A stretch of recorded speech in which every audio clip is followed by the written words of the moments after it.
পরীক্ষা নামটা শুনলেই আমাদের মধ্যে একটা ভীতি কাজ করে। আবার পরীক্ষা? পরীক্ষা সাধারণত দু রকমের হয়ে থাকে, একটা স্কুল লাইফের পরীক্ষা আর একটা হলো জীবনের পরীক্ষা। স্কুলের পরীক্ষা না বড্ড সোজা এখন মনে হয়। সিলেবাস নির্দিষ্ট থাকে, বই নির্দিষ্ট থাকে, বই খোলো, পড়া মুখস্থ করো, কেল্লাফতে। কিন্তু বন্ধু, জীবনের পরীক্ষায় না তো কোনো বই থাকে, না তো কোনো সিলেবাস থাকে।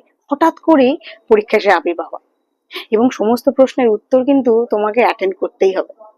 তাই সেই সকল ছাত্রছাত্রীদের উদ্দেশ্যে বলছি, যারা এখনো স্কুলের পরীক্ষার গণ্ডিতে রয়েছো, মন দিয়ে পড়ো। কারণ আগামী জীবনের পরীক্ষা কিন্তু খুব কঠিন। সেখানে কিন্তু মুখস্থ করে পাশ করার কোনো ব্যবস্থা নেই।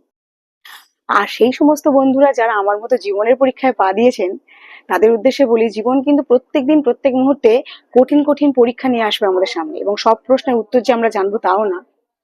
কিন্তু সেই পরীক্ষায় উত্তীর্ণ হওয়ার একটাই অস্ত্র, নিজেদের সাহস, ধৈর্য, আত্মবিশ্বাস আর সময়ের উপর ভরসা। ভালো থাকবে।